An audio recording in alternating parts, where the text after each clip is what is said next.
Oh, dude. There we go. Oh, dude. What is up, my friend? What's good, bro? How are you? I'm really good, actually. What about you? Dude, I'm doing amazing. Like, legitimately having a really solid day, bro. Okay, how's the weather there?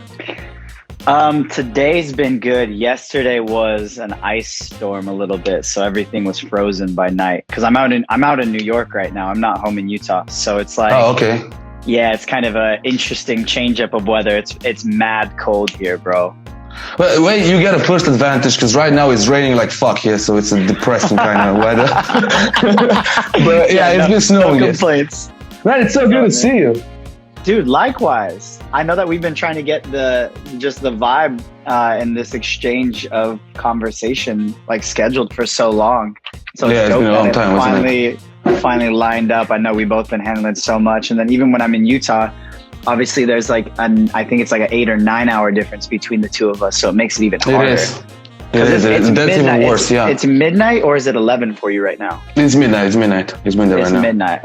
Yeah. Jeez, committed. But bro, yeah, I'm working, dude. But bro, you're keeping busy, aren't you? Do you have projects now in New York? Yeah, so I'm actually out here working with a company called Nitrogen. They're a professional contemporary company. Oh, nice. Creating platforms also for pre-professional work. So I've been teaching out here. I've been also obviously during pandemic, it's incredible to see all of our art shift into the online world. So I've been kind of juggling working here in person with this company, as well as teaching online. So it's definitely a full plate of work, which is amazing, man. I'm like actually really grateful that I can be in New York during this time. You know what I'm saying? It's dude, I'm especially with the online thing that you're doing. I'm really proud of you for that, man. Not a lot of people make it work. Not a lot of people make it work, you know. Thank you. That means a lot. I definitely had to learn a lot of different skill sets, and like even having just students all over the world with different time zones. And I have some lessons where I wake up at 6 a.m. to teach based off of their time zone to make it comfortable for them. So lots of like sacrifice in the right places, and it just all started lining up and working really, really well. So it's a blessing. It's a big blessing. And it's one of my biggest takeaways from the year is like, no matter what happens, like we're going to be all right. You know what I'm saying? We're going to keep pushing. Yeah, I'm happy for you, dude. But was it like this in the beginning of the lockdown? You know, I think we talked back then. Was in March, some shit. Oh my God, it's gonna be a year already, dude. It's almost a year. Yeah. Holy fucking shit! Yeah, it is. Yeah. Yes. Crazy. Yeah. Crazy. No. So at the beginning of quarantine, my mission was just like, okay, whatever I'm doing right now, it has to be creative. If I'm sharing it, or if I'm just simply like getting in the lab every day. I started to sit back and become a little more studious in everything that I was doing, and just being, I guess, more attentive to my perspective on what's going on in the world. So like obviously diving in when I needed to and retracting when I needed to. And then just for me, the biggest thing is like, this is the perfect time to just spread some good energy. There's so much toxicity in the world, you know what I'm saying? So it was like the ability to also say like, wow, like your purpose is now going to shine through even more than ever, because I've always been this way. And now I get the opportunity to share it with a bigger platform and a bigger audience, which for me I was already kind of like leaning towards teaching again and like getting into that space. And naturally I just got pulled back into it. And I was just like, all right, cool. Head first. Let's provide, Zoom classes. Let's open up packages for private lessons. Let's enter some online competitions. Let's host online competitions. Just anything and everything, bro.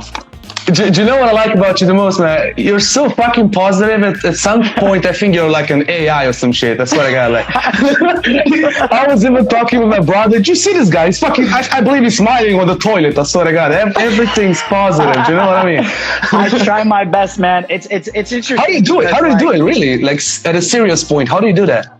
Okay, so I'm not gonna lie. Not everything is positive. I know that like I show up ready and energetic. I'm a pretty joyous human. I'm not happy. I think a lot of people forget that being happy. That's an interesting topic. Yeah, I think a lot of people think that happiness is the key, where it's like happiness is temporary, because a lot of times our happiness is cut off like that. by, you know, maybe someone cuts us off, or maybe someone says something like off-putting to us or whatever. I'm extremely joyous. Like, I've always lived a life of joy, and I owe that a lot to my family. My family is everything to me, and I'm definitely family oriented.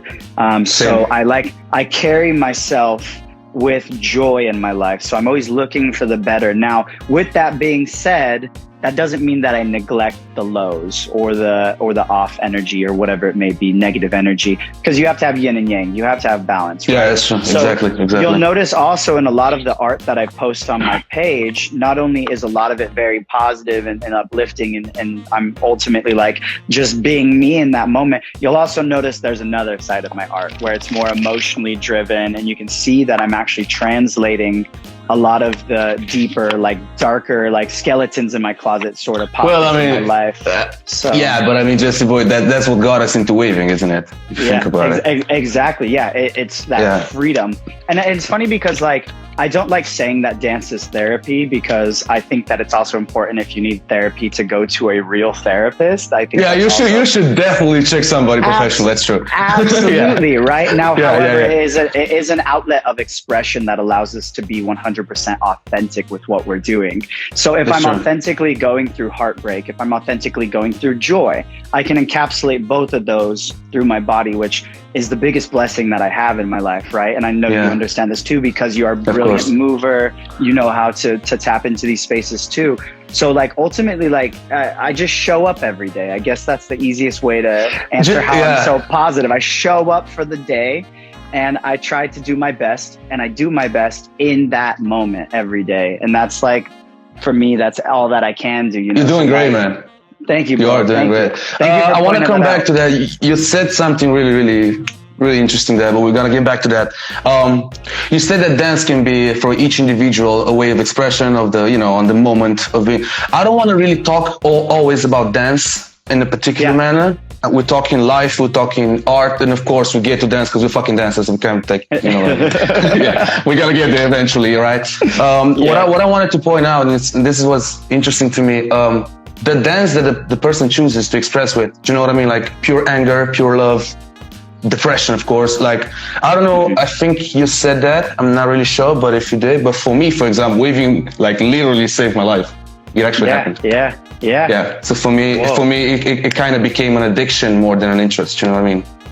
Interesting. I can't really stop it. Yeah, I can't really stop. Like if you stop, it's game over, right? Yeah, I can tell you what it is. Actually, it doesn't matter. It's a podcast, isn't definitely. it? Bro. This is back and forth. Yeah, exactly. We're gonna change subjects so much. You're gonna forget the beginning and go to the end, and that, you know what I mean. But that's the beauty of it, man. Yeah, let's get it. So we're going back 2017, I believe, 2017, and then 2016, something like that, right? So I had a problem. Like, we know we all get back pain injuries and shit like that, but just small type of shit. In one day, I remember, I started one day, it was a really bad and deep back pain. So we're talking atrocious. I couldn't walk. Do you know what I mean?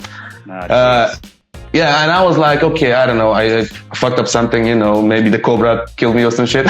It's gonna pass. Facts. You know what I mean, the cobra. Yeah. But it didn't. It held up for like a month. And then, of course, I went to the doctor a couple of times by then. And then I was diagnosed with a disease, and it's called, I don't know in English, but it's like spondylitis ankylosis. Somebody can check that out. I'll explain what it is, okay? I can pronounce it. That's what it is. Yeah. Basically what it does is it kind of freezes your body. So each joint, right, in time, imagine like between two bricks, right? Yeah. You put in like an extra layer of something, and it just blocks there and never releases anymore, right? So treatment helps. I mean, medication. But what I found out, and they told me actually, that helps is constant movement, isolated movement, right? Ooh. Yeah. And I did it. That's actually when I got into waving really deep. I mean, you know what I mean? Like, I was basic waving, but I mean deep. And Yeah, and when I got into the deep sessions and everything, dude, I felt so good. I could run over a fucking 1,000 miles. Everything was fine. And that's when I realized, you know, and now if I take a break, I'll give you an example, right? If I don't move for like 4 days or some shit, my whole body starts to block. Do you know what I mean? Dude. Yeah, you can imagine like animation. You just stops and that's it. You know what I mean? Yeah. Dude, it's not. Dude, that's crazy. I know. That's kind of interesting, isn't it? Because at first I was, you know, angry and everything was like, oh, fuck, why me, blah, blah, blah.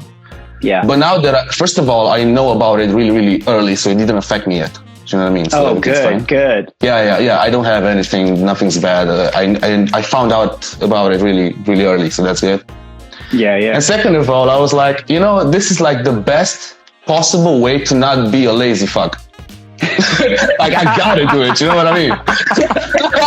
So that's what I did. You have no choice. No, exactly. It's not like I have a choice and shit, right? So might as well just love it if I'm gonna do it.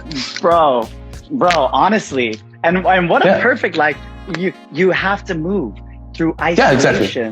Like, that's like, you're like, oh, they like, yeah, it's like they sent me, you know, just search online, popping, waving, shit like that, just go do it, fuck it.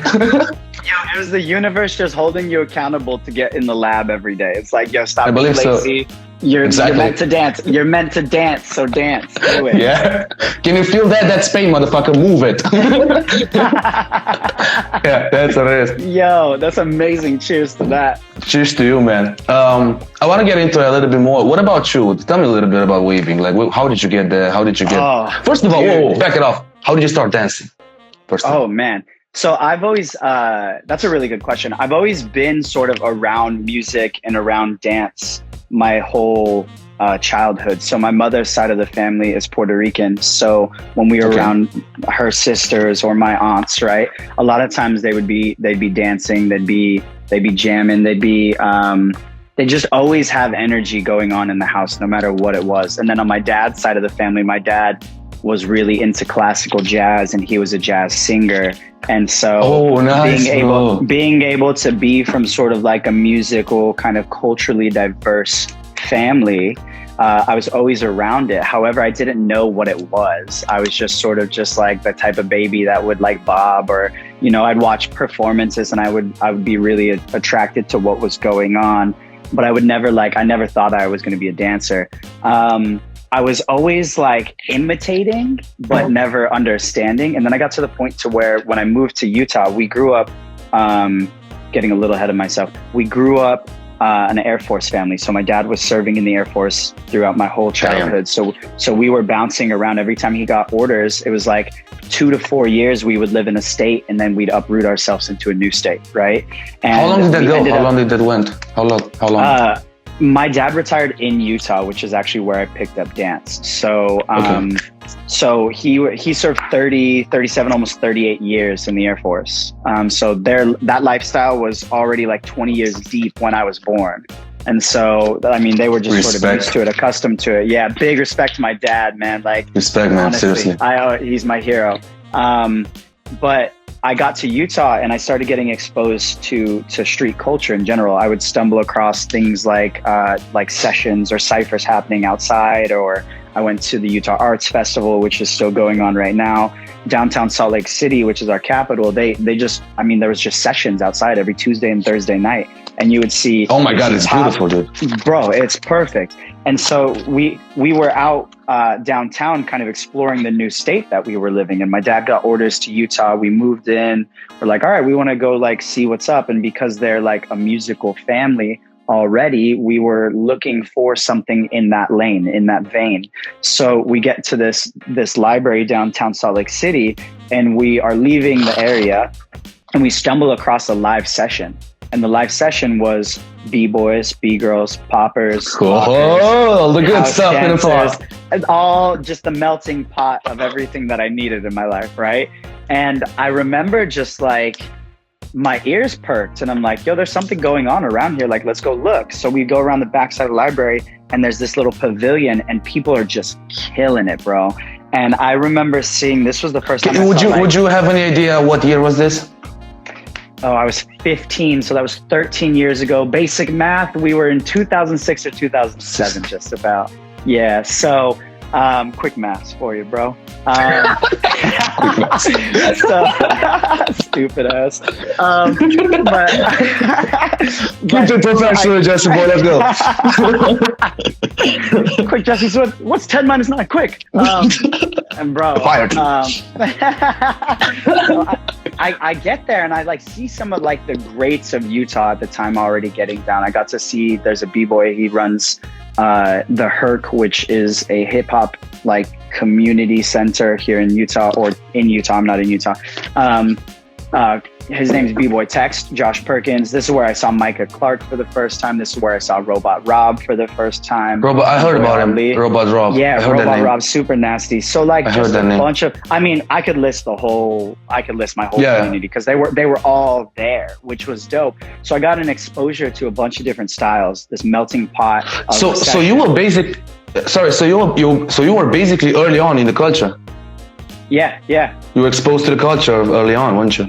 Yeah, I was just turning 15 at that time. And so a kid, man. I was a kid and realistically, you know, like young adult, like transitioning, trying to figure out what I want to do in life. And so I ended up going up and talking to Rob and Micah Clark and a few of the dancers over there. And they started just plugging me with a bunch of information, like super warm, welcoming, really down to earth energy. They were just so loving. And I was like, wow. So not only is what they're doing amazing, but they're also how they are people. And I had the same feeling, man. And just such a warm introduction. I know not everyone gets that introduction, but like for me, it really was warm. So then, you know, I was the type of person that I was obsessed with it. I was like, okay, if you guys are going to open the door for me, I'm going to show up every day. I mean, so I was like, so they told me, you know, that it was going down every Tuesday and Thursday. It's called Funk Night. And then they had House Night on Thursday nights. And they were just like plugging me information constantly. And then I started going to like the high school parties to dance at the parties. I started going and meeting poppers there. I remember battling people at those parties and like back then. What were you doing? You were already into popping? I started as a popper, yeah. So you did. Okay, you did. My route was popping and robot. That was my route. I'm exactly the same. Oh, dope, dude, crazy. Yeah, it's you just continue. I'll go back to me afterwards. Continue.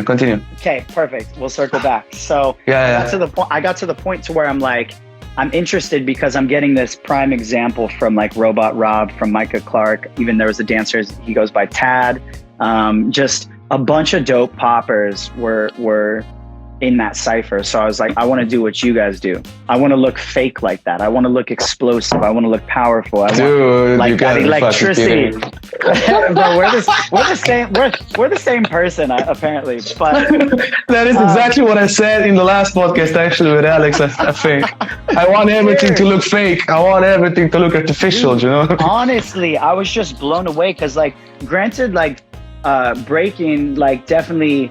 Like all the b-boys at the session were insane. And for me as a kid, I was like, there's no way in hell I'm spinning on my head. Like there's no way. Man, bro. I never even imagined I'm going to stay in one fucking hand ever. I was like, if I could stand up and do this shit, like, come on, bro. I'm fucking legend. So you fucking move with it. I'm like, I ain't got to leave my feet. Come on. Perfect. Yeah. So it got to the point to where I was just like, I knew my initial interest was from watching the poppers. Wait, Maria, Darius, brother from another mother, you bet your fucking ass that's true, bro. Yes, continue, my friend. Let's do it. Yeah. So yeah, we got to the point to where it's like, because they were inviting me to a bunch of different sessions, a lot of them were popping based. So I naturally shifted into the popping world to start off. And then that kind of started to translate into multiple styles of dance. And over time, like Utah was actually a melting pot for a pretty deep arts community. Granted, it's smaller. However, just a second, just for I'm sorry for interrupting you. For you're good. For our viewers from Europe, how big is Utah? Like if you compare it. Oh man, Utah's relatively small. Like basically, you fly to LA and you fly over Utah in 30 minutes. like. Oh, you were close to the good stuff, brother. I am. Yeah. Right? But like Utah's a relatively small state, as well as like the population's not very high. And like, for example, the city that I live in has like 70,000 people in it right now versus versus back then it was even smaller. Yeah. So our community is probably like 1,000 dancers, maybe more. I might be, I guess, active community, I should say, maybe like 1,000 to 2,000 dancers. It's so interesting because Utah's small as far as communities go. That's a lot of fucking people, dude. It's strong. It's always been strong, which is amazing. So then when I transitioned into the street world, and I was starting to study and get more diverse flavors and aspects into my movement, I was getting that ability because Utah was strong in a lot of different senses. We had locking, we had house. Now, here's the thing is we were smaller, so there was only like 2 or 3 house dancers, 2 or 3 lockers, 5 or 6 Yeah, but they were spreading the love, weren't they? But they were spreading the love. Each one of them, yeah. Exactly. And you'll come to Utah, bro, I'll bring you out and you'll see like the community here, the energy is just right. It always has been. Granted, we have our lows, we have our highs. However, of course, like the community has, like I said, the warm welcome is extended always and always has been. And so that kind of just translated me into a deeper and more passionate version of myself within the dance. So I just kept growing and nurturing it, over time. So since then, you haven't stopped, have you? No, not at all. Not at all? Not at all. Not at all. Not a single day in my life has I stopped. I mean, that's amazing. Yeah, dude. Because like, first of all, yeah. Go ahead. Yeah, continue. Go ahead. Oh, okay. Because you mentioned that I should come to Utah. I will, first of all, after this COVID shit ends. Yeah, please. But but I saw that, for example, in my case, I don't think I know. I was the only popper in my city, and I think there were like 3 poppers in the whole country when I'm active. Right? Jeez. Yeah, I'm serious. One of them is not active anymore. He used to be really good, but he's not active anymore. And then there's another guy that I met afterwards. Yeah, a friend. I have my students, right? So it's growing now, so it's fine.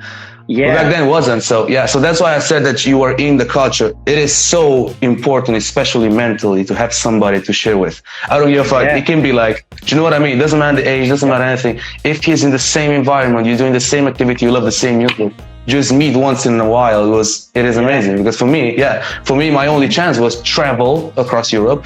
Then I would get back pumped as fuck. I would kill him for the next 2 weeks. I would go back. You know what I mean? Yeah, I'm fucking Super Saiyan. Go back and grow and grow and grow. And then they locked us up. And I was like, after a couple of months and months and months and months, you see it online, but you know what I mean? The interaction live. Yes. Yeah, it's different. It's a whole nother world. I think the energy, like even just thinking about both of our starting points where, you get to the point where like you get that introduction, you get that warm welcome, but ultimately like it's the energy that attracted you from the start. So like when you're taken out of that energy or you don't have it, you have to either seek it or you have to create it, right? Yeah. So or you find something really close to that. Or you find something really close. Yeah. And I was the type of person growing up, like if you were to call me and say, yo, there's a battle going down in 7 hours and I'm 6 hours away from you, I'm packing my bag and getting in the car. And getting there. I knew that because we were limited, even though we were a strong community, even though we had that limitation that we had to work around. So like I was constantly going to anything and everything I possibly can. And that's where like Utah being sort of right in the mix of Vegas and Cali, I could do that. I could do that really easily. And even like the Colorado community is super strong. So just being able to bounce around through some of the states to get that environment once again multiplied and amplified and come back charged. And for me, one of the biggest things is like I'll always like Utah's home. So I'll always, no matter where in the world I go, I'll always take whatever I've learned or whatever investment I've made and bring it back to the community that is my root. Like I'm nothing without Utah. Good job, bro. You know what I'm saying? And so, and I knew that from the start, and I knew it was always going to be something, no matter how well off I do with this as a career or how far I would you say, would you say in Utah you're the new generation, or what? How are things there? Are you the new generation? That's a good question. I wonder if we're not talking about small kids, right? So you know what I mean. You know what I'm. Yeah, I feel like Utah wise, I'm probably like a mid-generation dancer because you got to remember that a lot of the dancers that I saw for the first time in those cyphers getting downtown were first gen and second gen dancers. So I'm like a third tier of that, right? Then I mean, obviously now I have all my students and they have students. So it's like, I think I'm smack dead in the middle. If I'm being honest. If there's any Utah OGs or second gens in here, correct me if I'm wrong, but I think I'm smack dead in the middle. And I love that. I love that so much. I'm like right in the middle of it. I compete with the newer dancers as well as the OGs in our community. And our community is relatively young in terminology wise, like in time wise. So like even some of the OGs of our community are still relatively young comparative to gotcha. around the world. You know what I'm saying? So yeah, I'm like right in the middle. And because of that, I knew that like I also had a greater responsibility. You know what I'm saying? Like being in the midst of like, okay, I'm being taught by a lot of like our founding community members. And now I have the responsibility to also pass this information down and inspire this generation, you know? Yeah. Okay, just stay there, right? We're this is good. So you're basically in into the point that we're all struggling with, right? You got to mix the old stuff that you learned, you know, keep the basis, keep the originality, you know what I mean? Yep. And put in the new music, put in the new things, attract new eyes. So you're mixing it together. Like I feel like that. I'm in the middle, right? We're the gap. We're literally like that's exactly, you and I, bro. Yeah, it's like a fucking nail, isn't it? But so I was actually thinking about that because if I want to go a little bit deeper into this, right? First of all, social media is a great weapon for this. Oh yeah, absolutely. Not only for sharing, but to learn. For me, for example, is to learn. Of course, it is, right? Yeah, but I feel like we gotta decide. I don't know about you, but we have time. We can talk. Fuck it. We gotta decide how much of the original thing that we learned and we cherish about the culture are we gonna keep? Not keep. That's it.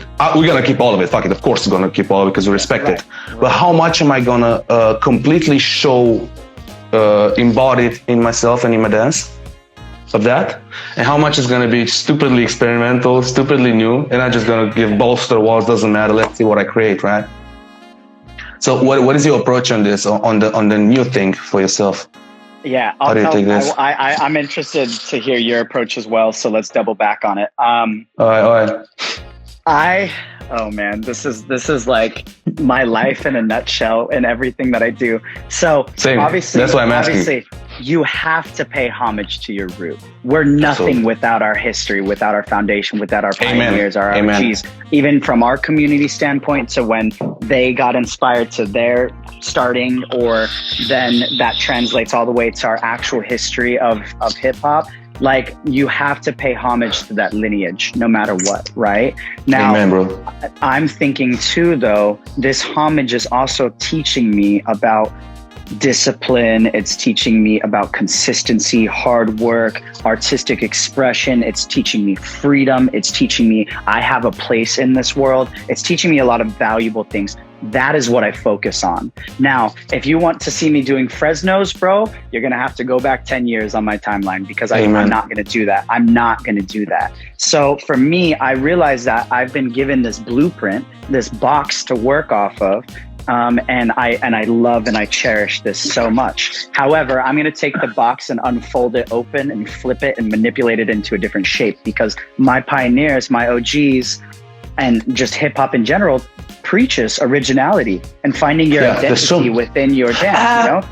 So kind of. And it's funny because then you get the catch. It's the catch 22 because then you have those OGs that are like, no. If you there we go. Yeah, if you that's what I was talking about. Yeah. Then you're not doing it. And it's like, okay, but that at the end of the day, if I do respect that and you know that I've spent countless years studying that and I've been in your classes and I've been doing all the work and I understand my position and I understand all these things to my best ability, then when you let me go to go be free, let me be fucking free.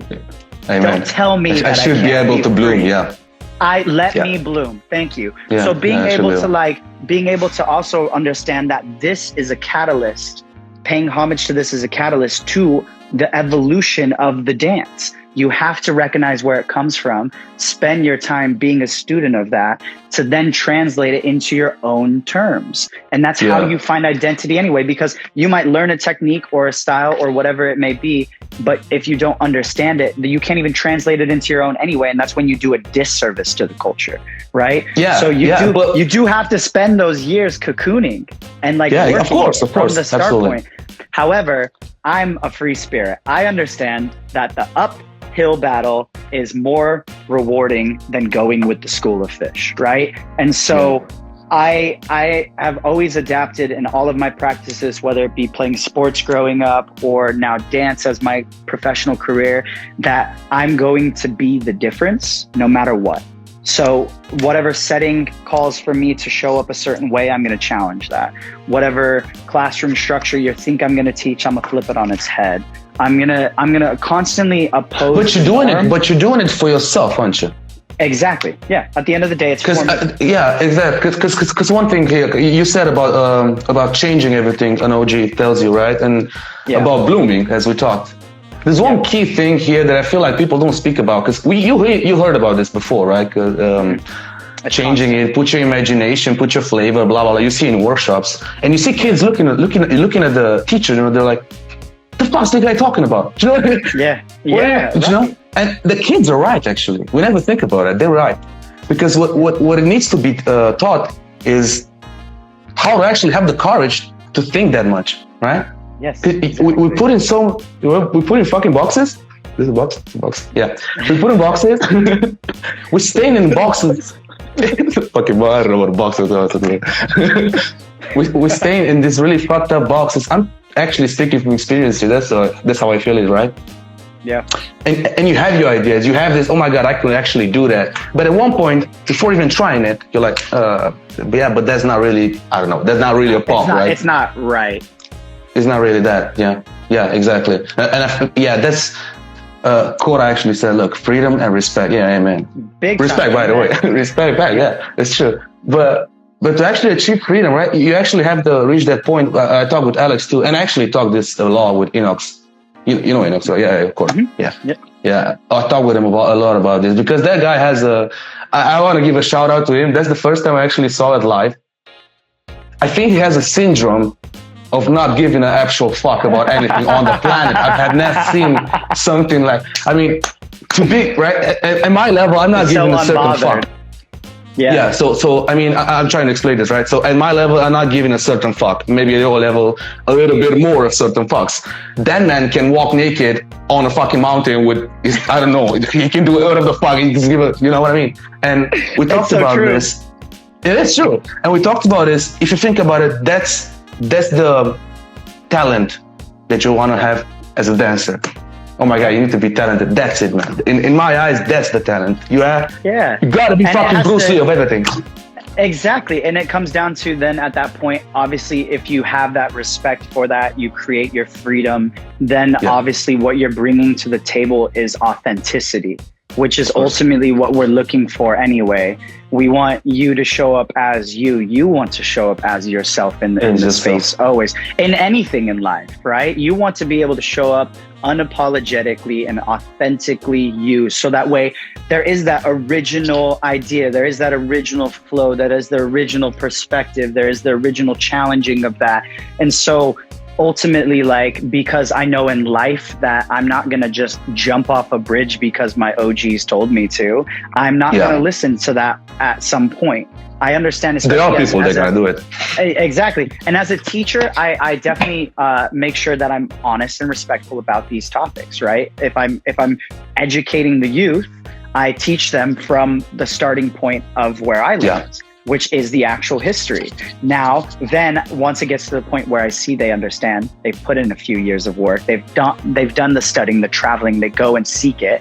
Then they come back and they're like, okay, now what's next? The what's next is the gap. We have to access the gap, right? And the what's next is where you're like, oh, look, I have a thumbprint. Look, it's unique to me. Oh, wow, I can bring that into my art and do anything I want. I can swim upstream and it's going to get really ugly. It's going to be talked about. It's going to be challenged. People are not going to understand me. But eventually, if you believe in that, and authentically bring that to the table. And in every single space you go into, eventually it becomes undeniable. And no one can say anything. No one can tell me that I'm not being me when I dance. Good call. You know, good call. Only I can challenge that. And so for someone to say subjectively, you're not doing the dance correctly is like, I'm doing it to my best ability, the way that I want to do it. And you're now projecting your insecurity because I've chosen to evolve. Exactly. And you're staying in your box. You made that box. I crawled through it into another dimension. Now where are He won't see you until you become a problem, man. Exactly. Yeah, exactly, bro. I'm over here like creaturing out the box. That's true. That's true. I feel like you hit a good point there. Like the moment you know that you're teaching good, for me, is when they start asking questions.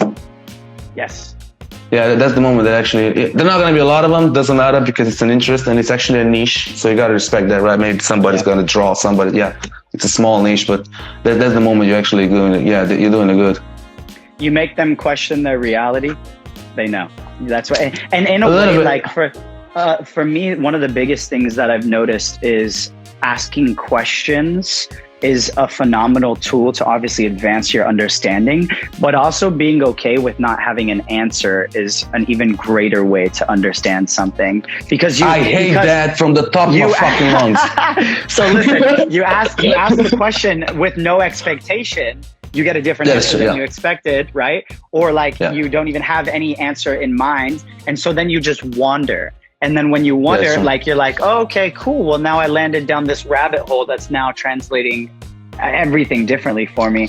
So then by asking those questions openly and just always constantly looking for a different perspective, whether it be a second person's or a third person view, or even just stepping completely out of the equation, just gives you more information to download. And then over time, you know, your students and then yourself and everyone around you is like, wow, I just question everything on a level that's allowing me to grow, because there is no right or wrong. It just is and isn't. And when you let go of the perspective of trying to know everything, then you start to really see yourself evolve. You shift into that space of, I don't care. However, I care about things that matter. That like, I don't care about external environment as much as I used to.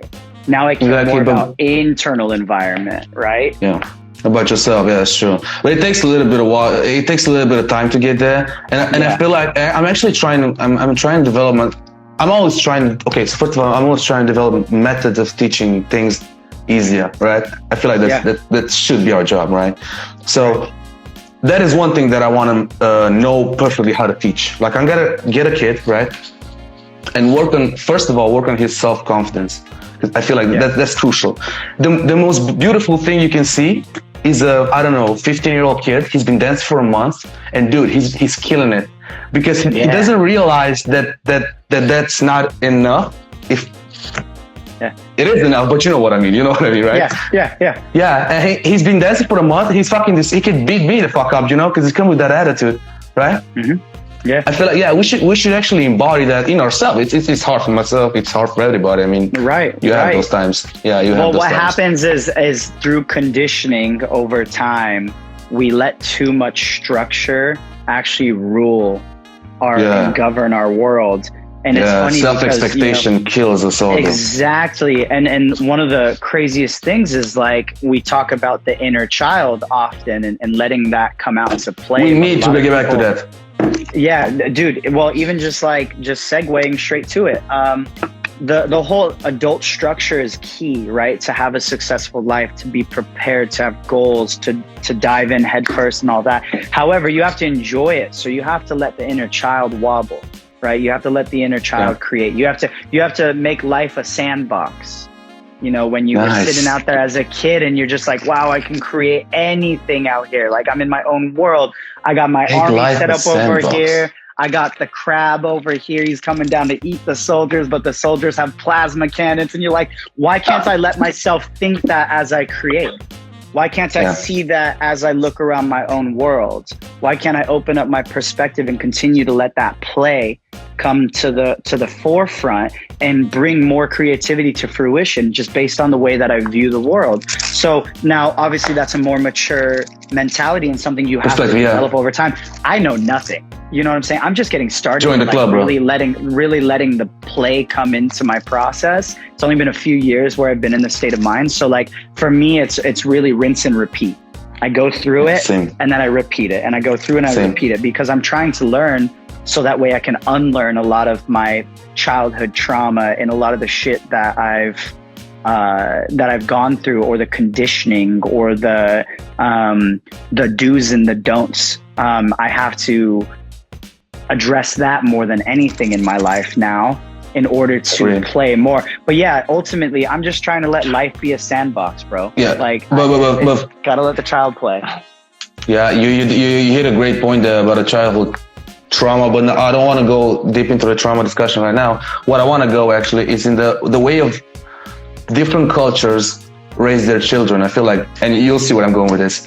For example, in my country, right? I came from an ex-communist country. It was used to be, right? You have this preconception when you're growing up that, oh, don't do that. People are gonna think that. So what are people gonna think if you do that? What are people gonna think if you act like that? What are people gonna think if you dress like that? What are people? You know what I mean? And you keep that in mind, and as you grow up, you never, like, you're always searching for the right pattern to fit in. It has to be perfect, so that people don't think about it. You know what I mean? Yeah. So you think that, okay, then you go to high school, I don't know, you get drunk, you think you forgot about it, but it gets embodied in the mind, right? And it's gonna affect you in the future. And what affects is confidence. That's the first thing that hits. Yeah. Because you're all thinking, what are people gonna think, right? That's the way. Yeah, that's the way that the generation of our parents especially grew their children. It's not their fault. That was the way the culture is, right? You can't impose that. Yeah. Right. What we need to do is actually search for different and it's an advantage and it's a blessing, isn't it, with this dancing thing, that I could meet and you could meet so many different cultures, and you see the way they approach things. Yeah, it is a privilege. And you see the way they approach things. I swear to God, sometimes it shocks you, Jed, doesn't it? Like, do you know what I mean? Like they take something. I'll give you an example. Not too sure, but you know what I mean? Like something that for you, it will get, I would be depressed. I would be so angry about something, right? And you see the guy just smiling. Yeah. That's fine. Tomorrow's another day. You know what I mean, right? And it just, it changes, it kind of, it stops the demon in you. It just backs up a little bit. What the fuck? Wait. He should be angry. He isn't, right? So that's what progress is for me, right? You learn more in that, like how to control your emotions, how, you know what I mean? And how to shed the ego. That's one of the biggest. You did not go there. You went to the ego thing. Okay, let's go with the ego thing. You told me. You literally the prerequisites of this conversation were we're gonna talk about everything. Like, that is true. That is true. No, okay. Like, I think, and I mean, same thing. Like, I don't care to like talk about trauma too often or whatever. However, I think that trauma leads to ego, and ego ultimately needs to be shed in order to face yourself, to then be able to face the world, and to be that, okay, you saw it this way, I saw it this way, my way sparks something, your way sparks something, and you see that there's an equivalent exchange of energy. And I think when you shed the ego, or at least are working on consistently shedding the ego, you're also more amped and more enticed to actually listen to other perspective and open up your mind and open up your heart and be aware of the things that are around you that affect your mood, your energy, what you're digesting, whether it be social media. Like, how can you separate yourself from this? Like, all of this, it's interesting because like ego and trauma, they're definitely separate things, but they're both things. About ego and trauma. Look, Shaguna, I don't know your read his name. I'm sorry, bro. He actually asked about that. Look, why do you believe trauma leads to ego? I have my answer. You have yours. Go. I don't think it's like that leads to that every time. I think it's definitely one's experience, because trauma could lead to someone being like completely shut off to the world, right? Where they don't feel like they even have an ego. They don't even have a voice. They don't have a personality. It's a defense mechanism for sure. I think there's some similarities and there's a lot of contrast for sure. In my experience, I believe that like a lot of my trauma in my own life led to an ego side of Jesse that Jesse needed to shed over time through art. So that's if you're gonna be question. Yeah. Sorry, Jess, I'm sorry. I didn't want to interrupt you. No, you're good. Yeah, I just agree that it's like there's similarities, but it's definitely one's own experience. 100%. We all go through shit. It is. Yes, exactly. It is self-defense mechanism. And if we're going to go through this, most of us are going to fight with a little bit of that ego until we fucking die. And I'm sure of it. There's gonna be a little point where you want to prove more, and then you go over to sleep and you imagine, I don't even care about it. Why am I fighting about it? Because, as you said, But I want to hit into this a little bit more, Jess. You talked about, we actually talked about right now about trauma, about the way kids are, the way they're raised and everything, and it leads to this illusionary type of dance forms, right? Yeah. Interest in it. Yeah. Why the fuck is this happening? Because if you look at, I'm serious, man, it's becoming weird. Each person I meet, right, especially in waving,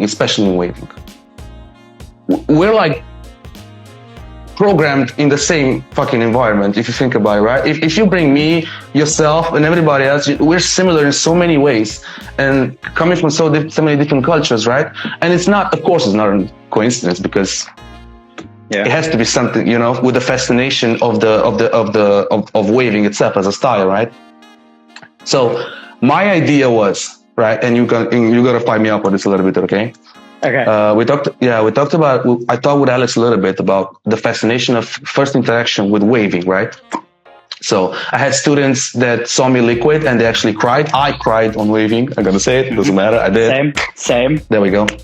Exactly. And then I was thinking, right? And there was a paper, I don't know what university, it doesn't matter really. And that we have the beautiful sex, and that's the women, always, right? And I was thinking about that. Why is this the style of beauty? Like Alex said that too, like it's a style of beauty. And the other ones, I don't feel like that. I feel them that they're extraordinary, they're fascinating, but they're not beautiful in a sense. And then my point was, bro, everything's curvy. Like the woman is curvy, right? So everything involves bends. Everything that involves bends is organic, and it should be. And I feel like in the world, if you think about it, it's beautiful. That's creative. The clouds are like that. You don't see square clouds, right? I don't know, maybe they're six and shit, right? No, I was just thinking, right? So in a sense, what is, like, for example, right? Maybe we can touch on this. What was if you can recall, when did you first see it? Like in a high level, and why did it touch you so much? Because I know it did. Don't lie, dude. Yeah. Don't even try it. You, bro. No, don't you try it. Yeah, there we go. It's funny. I like your perspective upon it, because you're right. A lot of us share a similar perspective or similar like entry point into waving, because it was something that it pulled out of us, or something that we experienced for the first time watching it. The first time that I saw waving done at a very, very high level, 2011 Vegas Shakedown, I met so many people all at one point that I just sort of kind of had like a brain aneurysm. I met Jay Smooth. I met Junior Boogaloo. I met Boogie Frantic, Slim Boogie, Tin Man, and Nicodemus, all at the same event. And I was just like, I remember being like a fly on the wall, like little Jesse, never been out the nest before, coming out. I'm like, what's going on over here? I thought people only Fresno. I thought people only do the Fresno. And here we go. And I remember I remember specifically watching an exchange in a cypher between Junior Boogaloo and Jay Smooth, and it brought me to tears.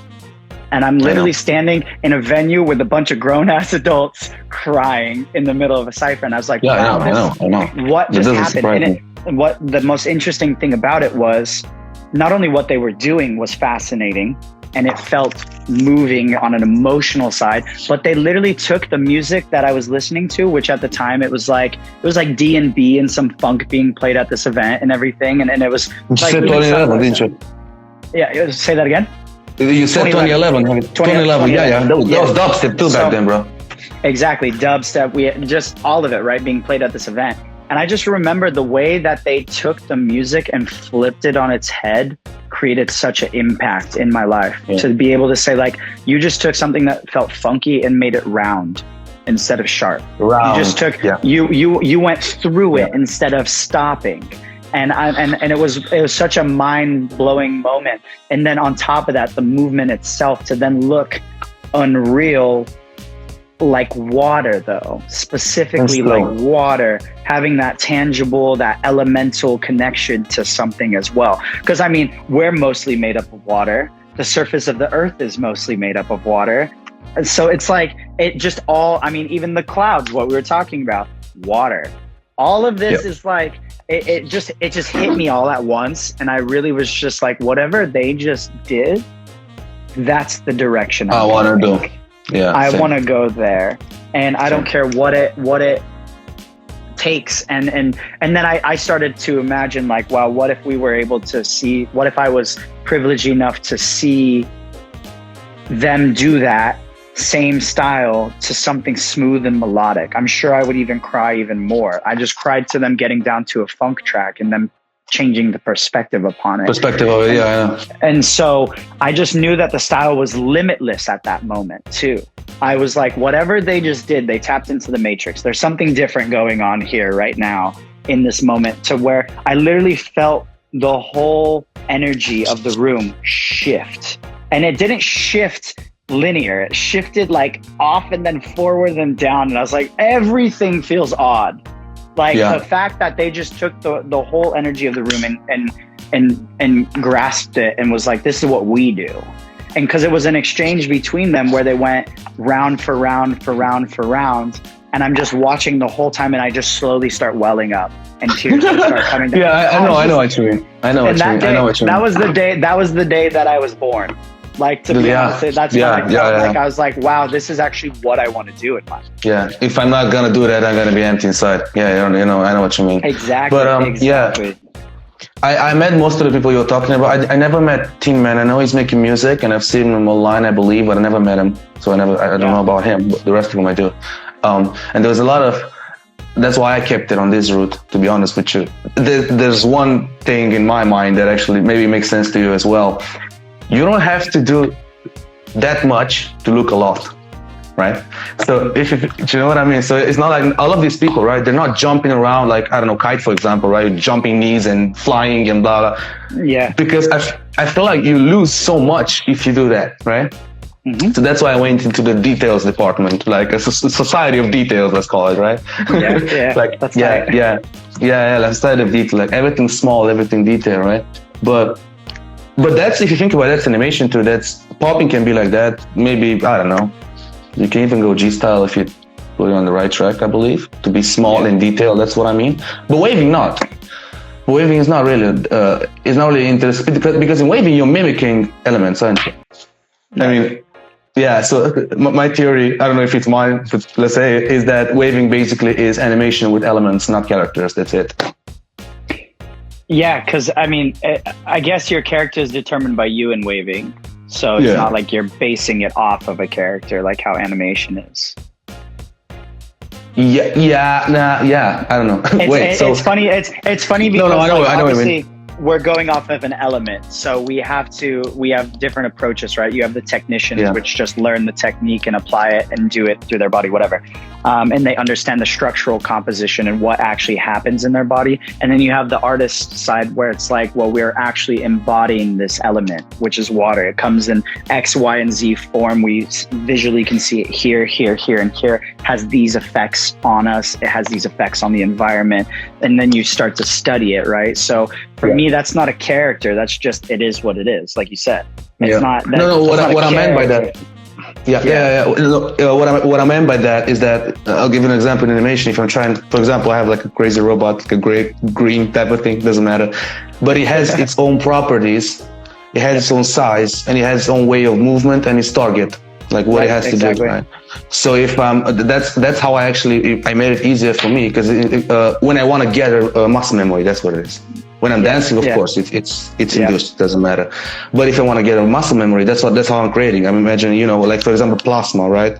So if it's, the viscosity of everything, and if you put it on the side, it's the same. It's properties. Do you know what I mean? Yep. It's just that it comes easy to me. That's why I kept it, dude. Otherwise, I swear to God, maybe I wouldn't be at this high level because I'm not I don't want to say a level. You know what I mean? I will never advance that fast because I just have interest. It just comes easy. I don't know why. Yeah, right? yeah. Well, yeah. And it's funny because I think when you're working character work in general, and this is why I don't think waving is a character. Because when you're working character, same kind of thing. You have to have structure to it. So for me, when I work character in animation, who, what, when, where, why, how, and I define all those things multiple times. And so I don't do that same process when it comes to waving. I mean, but the process of character development is specific to certain styles, but waving doesn't require me to have a character. I don't have not when you're performing, but what I'm saying is when you're trying to, like, let's say invent, right? You're trying to, that's what it is, develop muscle memory. Yeah. Aren't you doing that? Because for me, that's how it works. Like, I'm imagining being a different type of, I don't know, liquid. I'm imagining. Yeah. So I become a creature the element, right? Or I become like something that is part of that, right? Like, for example, like octopus is my favorite animal. So like, I'll study that animal. Bingo, that's exactly, that's what I mean. That's what I mean. So, that's what I mean. So it's a little bit different, but I'm not thinking that I specifically am an octopus when I'm waving, but I'm thinking of some of its movements or maybe some of its thought processes or some of the tangible aspects of its world to then create my own. Exactly. Which is, so I go into a similar process because I feel as both of us are extremely studious before we move. Meaning we'll study, we'll apply, we'll study, we'll apply, and then we get into flow. So it's like, I don't really I try my best not to just throw music on and just dance. I really think that like reacting to music doesn't really work in my process. I know a lot of people are like, I'm just going to feel it. I'm going to turn on music and I'm going to just go. No. Versus like, I'm more so like, I'd rather know and be intentional with what I'm doing. And so for me, a lot of it is intention and motion, and that intention and motion revolves around the study and being aware and like actually the cognizance required to then tap into the heart. Yeah, exactly. When I was, I believe you did that too, right? You ever studied the flow state? Like the actual, you know what I mean? Like the flow. Yeah, I did a shitload of study about that because, you know, it's a valid thing that we're doing here. Yeah. And I remember one of the key components there was that you need to be exposed to what your brain believes it's danger. A little bit of danger, right? Yep. So back then I was thinking, and I'm not judging myself, it's a good thought. I was like, what kind of a fucking danger can be if I'm in my room, my PC open, and my mom's cooking in the kitchen? Like, there is no danger there that I need to get into a flow, you know what I mean? Yeah. You know what I mean? But then when you study, as you said, a little bit more, you can actually find ways to manipulate that information. And then, because like flow for me is like, I'll give you an example. It always works. It's my to-go thing, but I can't lie to it. So for example, I had this period of time when I was, you know, I had the death in my family and a lot of things that happened anyways. And if my mind isn't calm, and if inside I'm not, if I'm angry or something, you'll never see me dance. And if you see me dance, I'm forced. Like do you know what I mean? It has to be that I'm too realistic. I'm awakened. I shouldn't be awakened when I wave. That's how I go. Do you know what I mean? I can't lie to you. Yes. Yo, honestly, I couldn't agree more. You know when it's not fully there. And I think that's also where waving is most interesting for people coming into it, is it demands that respect. It demands that honesty. It really does. And so because it demands that, it holds you accountable, aka a lot of your growth is personal within the style. So then people are able to get that more interior, more self-exploration, more intrinsic version of waving based off of their accountability checks, their constant assessment, what variables threw you off. It gives you a lot of direct feedback, which I feel is extremely important in the dance. There's a lot of dance styles that provide direct feedback in real time, right?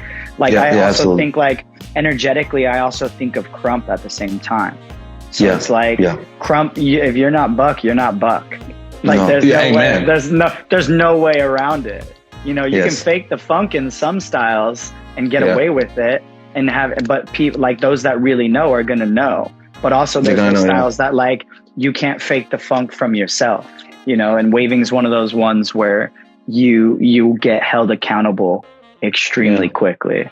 Like, and so I agree with what you're saying to the fullest. Like, if I'm in a funk outside of dance and I try to dance, especially waving, it's not happening. Exactly. I'm not fully going in. Exactly. Though I will say it's actually good sometimes to get used to that too, because you will have, you know, bad moments, or I don't know, a battle gets you or something. You have to be prepared like that too, you know, because most of the people won't actually understand what you're doing. So for you, it's right. Let's go. I missed that one. Let's go. You know what I mean? That's fair. I passed this pre-selection, and fuck it, next time it's gotta be better. Right. So it's like, I guess like one of the lifelong goals for me is to be able to master myself in order to tap into flow like that, no matter the circumstance. It's for all of us, man. Yeah, it's for all of us, and a lot of people share that. Yeah, I believe so. For me to, and especially not to react to people. That would be the best goal. I don't know how to say it. Dude. Not to react. Yeah, I love the energy of people. I love everything, but not to react. The moment I react, I usually get distracted. I'm off beat for a second. I get back on beat, and the round is fucking over. Like, what the fuck did I do? You know what I mean? Out for a second, you're like, what just happened? Yeah. Exactly. And for me, if I get distracted from the music for like 2 seconds under pressure, I don't mean in a club having fun, under pressure. If I get distracted on the music for like 2 seconds, I need to get back to it. It's really weird. It's like getting back out of the room. Fucking cold. I gotta get back. I gotta get back in. Out of your body and then come back in. Yeah, it's like get back in, dude. You know. Yeah, but most of is the live gonna kick us off because we started at 5 and now it's 6? I have no idea. I know that I think with Instagram it cuts us at an hour, so we should save this one before it gets cut. It didn't give you like a timer or anything? Nothing. They're just saying, guys, keep going. You're killing this. we have hacked the algorithm. No, I believe I should receive a notification or some shit, right? Yeah, it should say like when there's 2 minutes left. Yeah. So if it does, I'll let you know. Until you see that. Okay, cool. Yeah, I'll let you know. I'll let you know. But so that's what interesting. Yeah, everything we're talking about is mad interesting because it's like I think waving provides, you know, such a deep understanding of oneself too. You're able to really understand who you are in waving. And so then you get to experience some more, like for some people it's a spiritual thing, for some people it's therapeutic, for some people are you a spiritual emotional release. Yeah, I am. Yes. You are? I bring in all of that into the equation. So a lot of times when I'm waving, I'm also thinking about shifting actual energy versus shifting water. I never think shifting water, bro. I had that. This is gonna be weird. I think. Don't get me wrong. I'll explain. Yeah, no. I had the discussion. Yeah, I had the discussion too. I don't remember exactly with whom, but I'll get to it. You know, when I'm snaking, for example, right? I don't remember, and I don't think I will ever imagine myself being a snake. I don't do that. I just imagine I just imagine each movement like a energy, like a gas thing. Okay. Do you know what I mean? Yeah. So that's what gets me going, and to be in the music, because come on, that's the most essential thing here, and release the flow. So for example, if I'm popping or something, right? It's the exact same thing. I'm actually, all my dance became waving. They're like, for example, I know I ended here, then I'm gonna go here. But even if I'm, I don't know, touring or some shit, right? I'm going to still here. Yeah. But it's the same. Flow. Yes. Yeah, but it's just getting used to it. I came to the conclusion that's all it is. Yeah, realistically. Realistically. Yeah. I feel like we overcomplicate things sometimes, but yeah, it's all it is. Yeah, dude. Don't get me started on that, man. I am the overthinking fucking champion. Same, and it's so funny because I preach to the choir all day long about being simple, and I naturally like Jesse, you literally just said be simple, and that'll lead to complexity, and not to overthink, and then you do 3, 5, 4, whatever rounds. You know what I'm saying? So, yeah, I think we're all trapped in that sometimes, and so it's simple context that really translate the most, especially with waving. Absolutely, but it does. If I want to back up a little bit with this, overthinking does help in one aspect, and that's development of movement, of course. You know, because you think so much, you create so much. Yeah. My problem is my worst enemy is my head when I'm dancing. I need to shut that shitty thing called brain off. Otherwise, it doesn't work for me. Yeah, same. Honestly, like it's all about the balance of the mind and the body, right? So if we're thinking too much with our body and not enough with our mind, and then vice versa, a lot of the times we are interrupting or finding disconnect or hitting roadblocks or going into comfort zones or muscle memories kicking in. I think muscle memory is extremely important, obviously, because that's what builds that autonomous brain function, that control aspect to a lot of the dance forms that we're doing. However, we have to remember that we can't let muscle memory be the primary pilot unless that's what we're focusing on.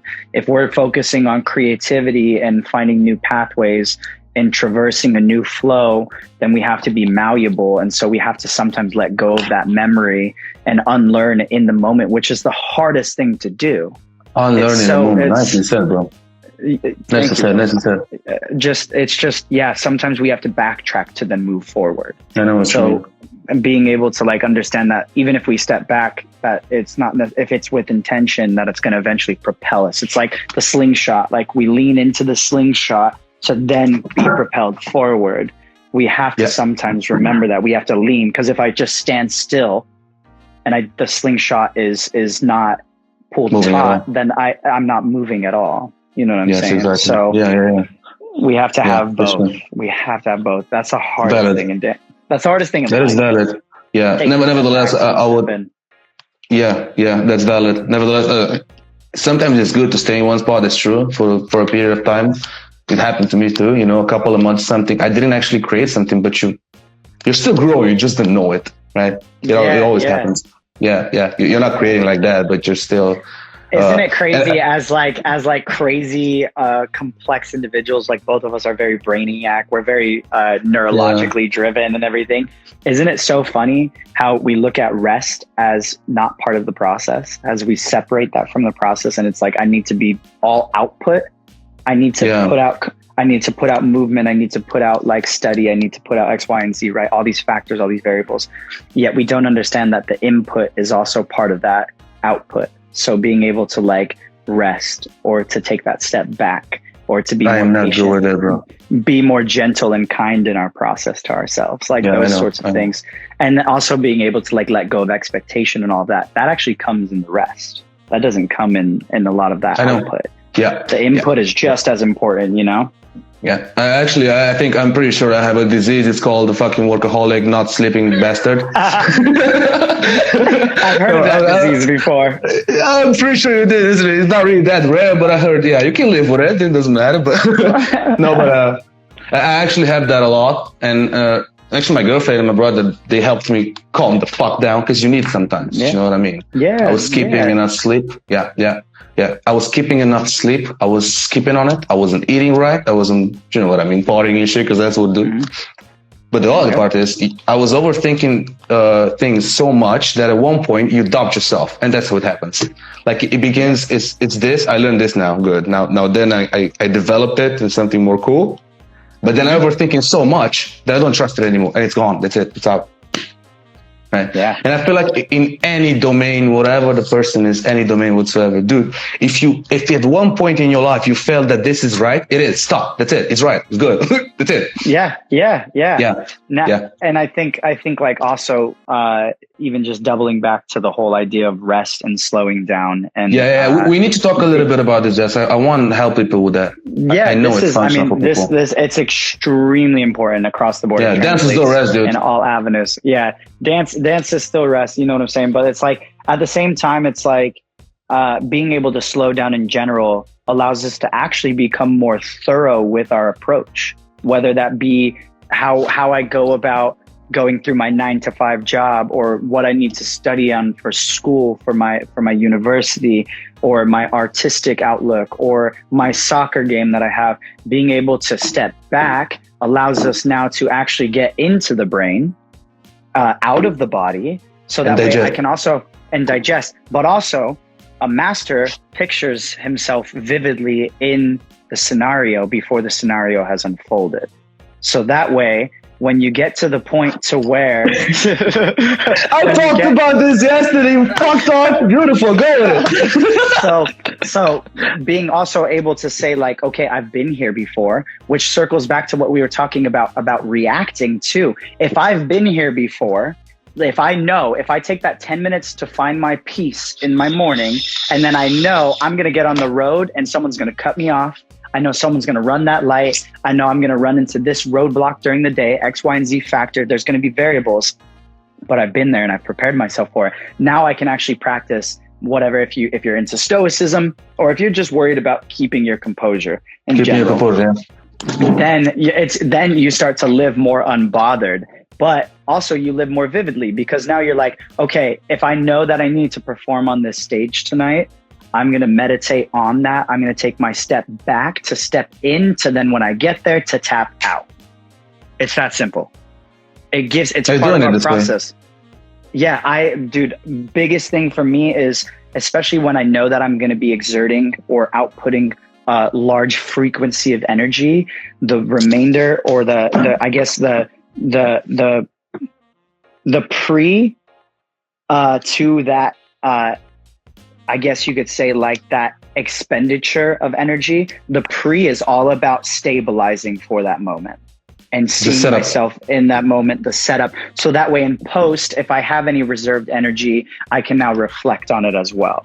So for me, it's in my own process, a lot of stepping out to then go fully headfirst in, and not go headfirst in and crash on my face, but go headfirst in with like direction and a clear, all the components are clear as day for me, you know? So you basically factory yourself yourself. Exactly. Yeah, I actually found that really hard. It's kind of weird because for most people that's not hard. For me, the most difficult thing that I got advice on doing, and it actually helped, of course, but at first time to do, was meditate. I could not think. That's what I got. Like, and I started meditating like, maybe, I don't know, 2 years ago, maybe something like that. So it's not a long time, is it? I never had a period of, I don't know, maybe long 10, 20 minutes, fucking hell, doesn't matter, to not think at all. Like, for me, it was science fiction. You can't do that. It's impossible. What do you mean? Do you know what I mean? So until you achieve it. Yeah. And it gets lost, man. If you don't do it constantly, it just runs away. Yeah, you got to get back to it. Yeah, you got to get back to it. That's true. But go ahead. Sorry. After no problem. After I did that, as you said, and you make it constantly, of course, first of all, it helps to calm the fuck down. Second of all, it helps with what I talked yesterday about, projecting yourself, because I thought it was science fiction, right? Until you actually do it. You actually see your arms. Do you know what I mean? You actually imagine doing the damn thing, right? And then that was the point that I decided, okay, from now on, I'm going to try and learn something new each and every day. It doesn't have to be dance. I had like, I don't know, maybe a streak of 3 months that I never learned anything new about dance, like dancing in like specifically, but I grew like a fucking animal, because you learn to associate everything in life to put it in your job. Let's not call it a job. Let's call it art. Let's go with art, right? Yeah. So yeah, I feel like if you can step back a little bit, then you can, oh my God, and it's exactly what we talked in the beginning. Then you can create. Put your flavor on it. Isn't it funny how it's revolving? What's really interesting is the revolving nature of this conversation is also reminding me that, like, a lot of the answers that we're looking for in life in general, whether that be artistic work, family life, personal development, self-love, all of it is already here. It's already inside. We just have to actually go into it and actually get into the revolution of what it is. It's revolving. So being able to understand that it's always coming and it will always be there. And so we always are, and we always will be. And so just now it gets into the practice of how do you surrender to it, which is meditation, which is expressing yourself. It's finding something interesting about your day, learning something new, having a conversation where you're fully present, asking a second and third question. These things are all things that allow us to get further into the revolution of what we're trying to accomplish anyway. Exactly. It's in the human nature, if you think about it, they would like to be the smartest ass in the room, right? We're trying to do that. Do you know what I mean? And you're trying to find people that have the same interest as you. And when you find them, you're trying to surpass them. Like it's in human nature. It has to happen like that, right? Because otherwise you wouldn't do an activity. It doesn't matter what it is. I swear to God, I will never eat pasta if nobody in my country eats pasta. I never see it in my life, right? I'll just stick with pork, fuck it, right? So it is in human nature. And I feel like, for example, with these techniques, we're talking meditation and blah, blah. At first for us, for me, us with my brother and everything, it just sounded like, how do I say this? Fucking bullshit. But then, it did. It did I love in the beginning. how unfiltered you are, bro. Yes, I know. I am raw as fuck, and that's why I'm doing this podcast. And by the way, I wanted to tap into that. If you still have some time, Jessica, you still have some time? Yeah. I have 45 minutes, so I'm good. Yeah. Awesome. I really wanted to still tap a bit on this. The reason why I'm doing this thing, for example, is because first of all, I love to talk. Second of all, I love to talk to people that share the same interests as me. Then I want to share something, like I want to leave something behind, knowledge and everything. I want to make it entertaining. I want to make it entertaining, and I want to fit in today's trends. The only trend that I like right now is the podcast talking thing, blah, blah, blah. So basically, I'm not trying to not TikTok the damn thing.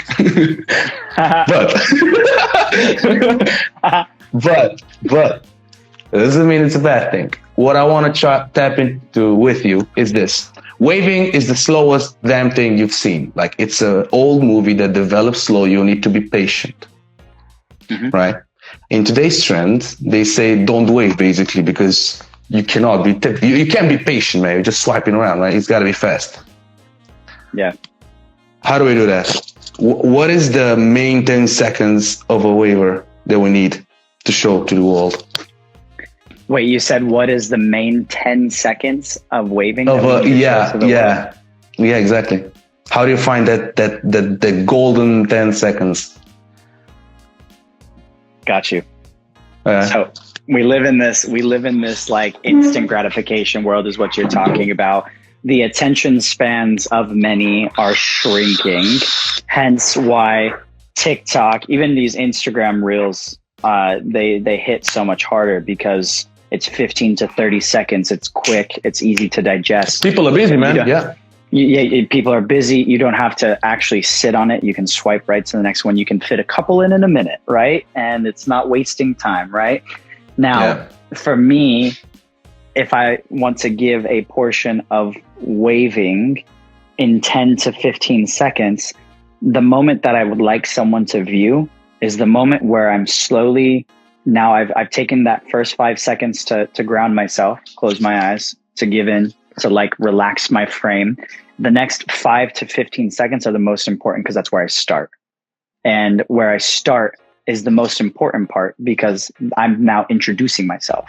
And in the way that we wave, where it's very patient and it's very unraveling and it takes time, for me, if you think about it, we're living in this instant gratification sort of self-centered universe, right? Everything is centralized upon the viewer. So we're creating a cadence, right? Right. So if I slow down, I'm now here, right? So being here is where I want someone to experience waving. So that is in that first, start of your round to 30 seconds in, where you establish your connection to your environment internally and externally, and you begin your story. Because I'd rather listen to a story that starts with than me yelling over someone, because this is our generation yelling. Absolutely. You know what I'm saying? So now I'm able to create breath, which is such a backwards mentality anyway, right? That because I created a breath, that I broke cadence. If anything, the breath should be our natural cadence. It should be exactly through patience, right?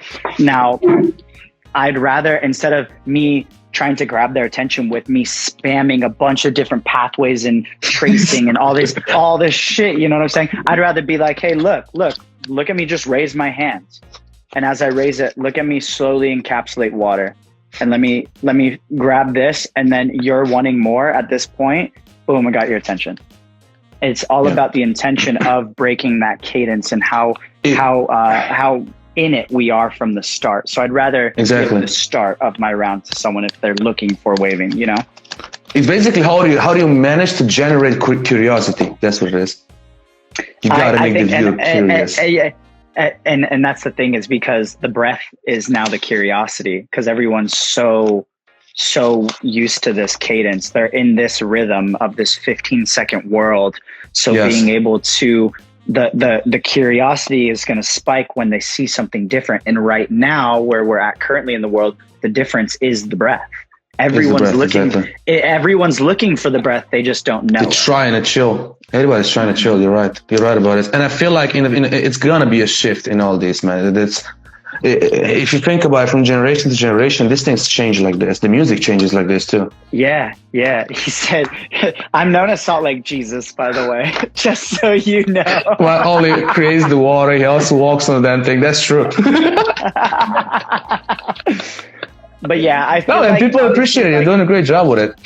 I appreciate that. Yo, so are you, bro. So are you. Thanks. And that's why I love the waving community, because there are a lot of similarities in where we come from, as well as how we go into the style. And I thought it was really small, Jess.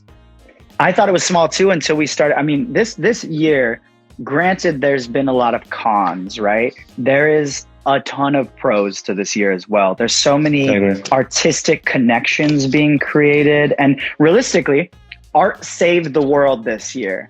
I don't care if you want to argue that or not. Art saved the world. I'm not. I'm just feeling self-expression. We'd be fucked this year, fully. You know, and so it's amazing to then see what we're talking about, that waving community come to the light. Seeing wavers from all over the world enter these competitions, or just share their passion and be more vocal about it, and from the comfort of their home too, which is beautiful. But this style is interesting. We're here to stay. We've been here, and we're here to stay. We're just tapping into it, man. It's only beginning. It's only the fraction of the beginning. But what you said, like that was actually a great point. I wanted to get into that, actually. That art saved the world, man. Like, art became the medicine of the economic destruction. I swear to God, for small businesses especially. And I say it to a lot of people. They try different things. They try, like drawing. They try salsa classes. They try, you know what I mean, like trying things to get your head out of the problems, because honestly, there is a problem. Yeah, and it's been for a long time. So I agree with that. And go on. Go on. And waving being so artistic, because if you think about it, like from all of the styles and shit, that's why we get along. That's why we talk so much. It's fucking artistic. Like I feel like only contemporary and I don't know other styles that I could compare to be at such an artistic level. Do you know what I mean? Yeah. As waving. So most of the people, like normal people, I saw from my friends, I love getting feedback from people that don't dance, or they have, no connection with dance whatsoever. Right. And their first reaction is like, dude, I would imagine a girl doing that, but the way that a guy, and especially like the way that you do it, that is, oh my God, you get that trigger of, you know what I mean? It's like that childish, you said, shock of the mind. Yeah. It's interesting too, because like for me, it's a style that revolves around the fact that you actually have to be you in it, which means like for me, every human has some, and I hate that we even have to break it into traits, because there's this societal view of what's masculine and feminine, right? Now, there's obviously like the biology behind that, but absolutely. But as far as like a lot of times people like break down like you're acting like a girl, or I know, or like girls on the other side, like you're not strong enough. Those type, all that stuff doesn't matter. However, with waving, what's really beautiful about it is it allows me to also bring in my femininity and my masculinity into one movement, and let go of what those terms are what they even mean, right? I'm just me. I can be sensual. I can be sensual and I can be strong at the same exact time. I can cry, but at the same time lift you up. right? So oh shit! so Oh shit! Good job, my friend. Damn. So it's funny because it like for me, waving has broken a lot of the social norms apart for me. It's attacked those limitations head on and really made them crumble. Because at the end of the day, we're all human. We shouldn't have to dissect what is and what isn't and what we should and shouldn't be. Those are all expectations and the society's view upon us. So for me, waving is like, I'm just being gentle in my wave, or I'm just being strong. It's their characteristics of the human. That's it. That's it. And so it allows me to really go into those spaces and really bring in something different. And I really love how you said you asked people that don't dance, and they're like, I would have expected a woman to do that. And it's funny because men are so pressured, obviously, to be like, I am strong. I'm going to always be. I love being little. I love being little spoon, bro. I love being little spoon. I like living like little spoon. Come on now. I actually wanted to tell you that's the reason why. Now I know that's the reason why people say that, because for a woman, it's really easy to come to a man or something and just talk about what she feels, talk about the pain, talk about, you know what I mean? It's easier for women to talk in general. For men, it's not. We're a bunch of dicks walking around like, chest front, nothing's happening, but you're dying inside. So I feel like your first contact with waving, like really at a deep level, is when you're playing with your pain. You gotta play with some pain. You're just, that's what you do. You're manipulating the pain. It's treatment, dude. It's so special. I honestly think because it's a multitude of things within one style of expression. It's just so special. I don't know a better word. It allows you to be you. And that's something that like we're always looking for, and through, like even our waving OGs they're not necessarily telling us wrong or right. They know the style's limitless. So we don't have that box, so to speak, which is incredible. So then it allows me to like say, okay, wow, I can fill in the blank, and fill in the blank is Jesse Alexander Sykes. I can bring that to the table, put him in there, and be whatever I want to be, and attack a lot of these social norms head on, and address my ego, and shed and rinse and repeat, and move through all the things that I need in life. Now, and then it leads into like that spiritual space for me. It shifts energy. I've shifted through my emotions. I handle everything constructively through this style. I'm able to really like unravel and like not bottle things up anymore. I get to bottle. Where good job. We shouldn't bottle the water. You know what I'm saying? So sure. Being able to like release that and say like, okay, yes, I do have a large closet filled with skeletons. However, I'm going to let them in and dance with them really quick.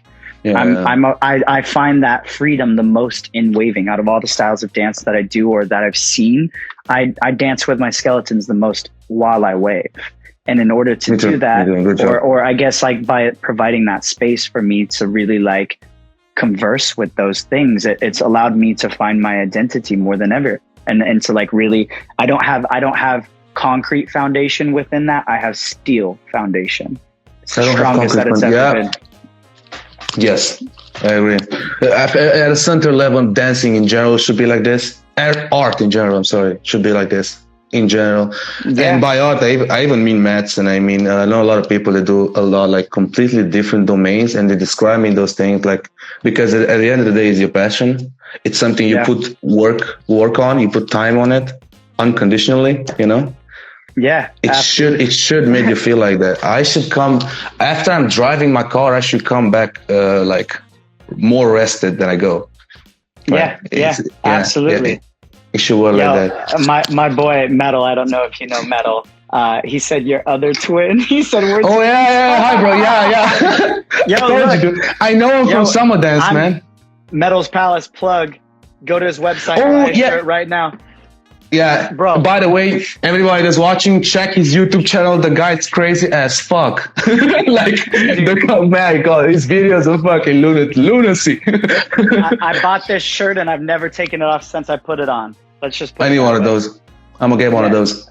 Yeah. I can't get the haircut, you know, the fresh haircut he has, but I'm gonna go with the shirts. The shirts. They're buttery soft, bro. They're buttery soft. Yeah. See, that's what I mean. We're going back to this, for example, what he's doing, right? I feel like Otis Fangmeyer did that before. Just trying to encapsulate, like in the beginning, I believe for him was like, it's my world where I can commentate, I can review, I can understand, but alongside with somebody else, right? Yeah. On this particular thing that I like. So dancing in our example here. So what I'm doing here, basically, what are we doing here right now? We could do this. We could just wait for it, or I could just call you on the phone, have this conversation, and that's it, right? But I know there's gonna be a lot of things, and I know that when I started, I wanted this information because, for example, for me or a lot of kids, you're not in the culture, man. You know, you need ways of learning true shit. Yeah. Now, if I'm gonna swipe TikTok right now, I'm gonna learn 2 times speed, and that's what I'm gonna go with. Yeah. Do you know what I mean? Exactly. Again, it's not a bad thing. It first of all, it gets used to the fucking camera, and that's a hard thing. People don't understand it, man. True. It's a hard thing to get used to the camera. You know, that's one benefit of it, honestly. Yeah. I think there's pros and cons to everything, and everything in moderation. That's ultimately what it comes down to.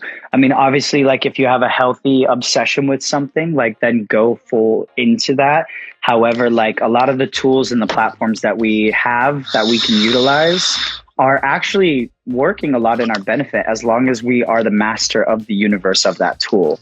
So like, obviously, if I follow all the wrong content and on social media and I'm getting that on my feed and I'm scrolling through it, it's power programming me to only understand that. However, if I follow inspirational, artistic, creative individuals, business minds, like just things that I'm interested in life, then my feed is clearly positive, right? And so when I scroll through my feed, if I do, then I'm able to digest information at a rate in which, one, that I'm allowing it to happen. So I'm in control of getting on my phone or not, right? And 2, being able to be exposed to things that are actually nourishing for my path and for my journey.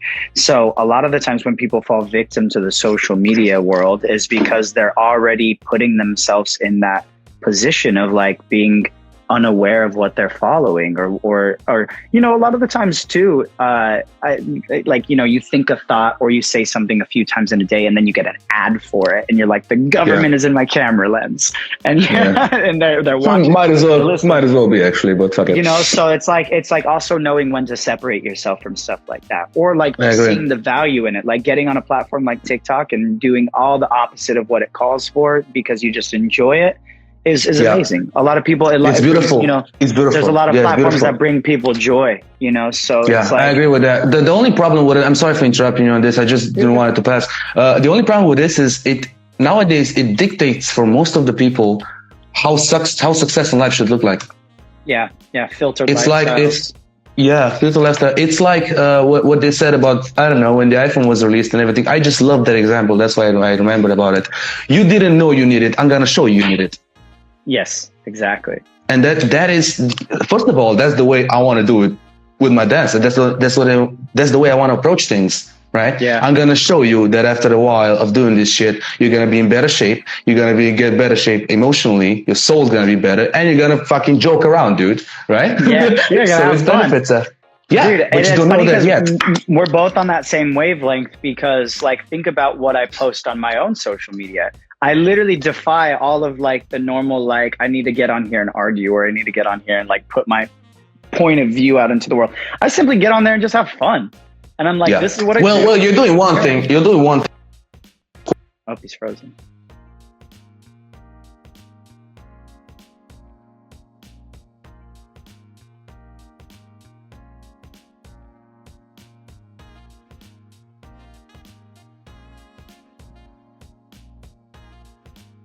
Podcast froze. Oh my god, no! Don't tell me. Wait, you're back. You're back. Fuck yeah, good. I don't know what happened. I'm sorry, man. I tried to rope you and bring you back, bro.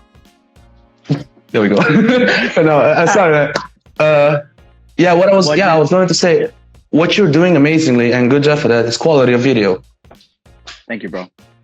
That is what and the reason why I'm saying that is I bought gear. I know how to edit my videos, blah, blah, blah.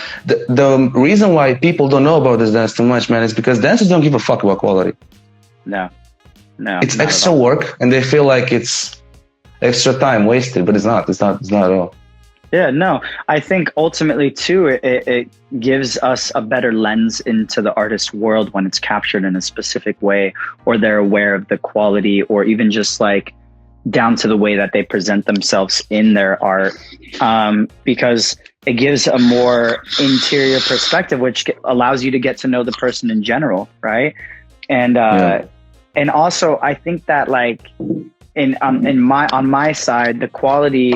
And thank you for saying that, by the way. But the quality is one of the most important aspects of my posts, is whether that be quality from only the actual dance, or from the video and the edit of the video to the caption, to the engagement of it. The quality is all thorough for me, because that's who I am as a person. So like I care about all the details in life, and I actually care to get to know people that are following me and sharing and like talking to me about whatever, because my perspective isn't law.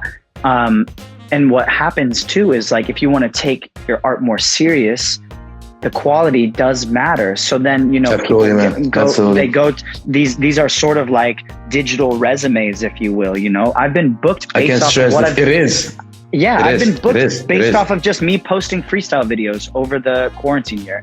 I've been able to eat from it because of that, you know? So it's like, it does matter. And so like a lot of times we live in this very like belittling kind of environment as dancers. Like we're always put behind the artist, or like we're never enough, or we can't account to more, where we actually are.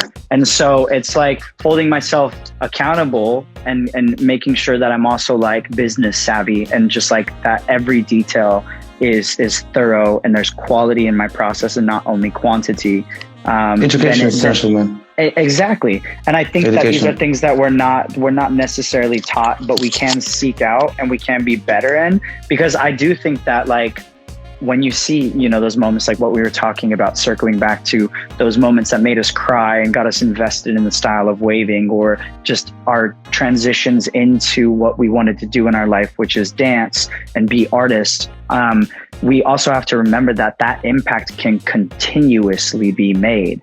And we have the power as creatives to also make that impact on the general public, like especially now more than ever with breaking just being brought into the Olympics, right? Now we have a duty, what do you think about responsibility. It's actually like really puzzling as to why a lot of the community is creating a lot of backlash on it, which I'm like, dude, you're there. Tell me about why the fuck are they fighting over it? I think the main point of the conversation is like keep it real. Feel as if it's going to get watered down.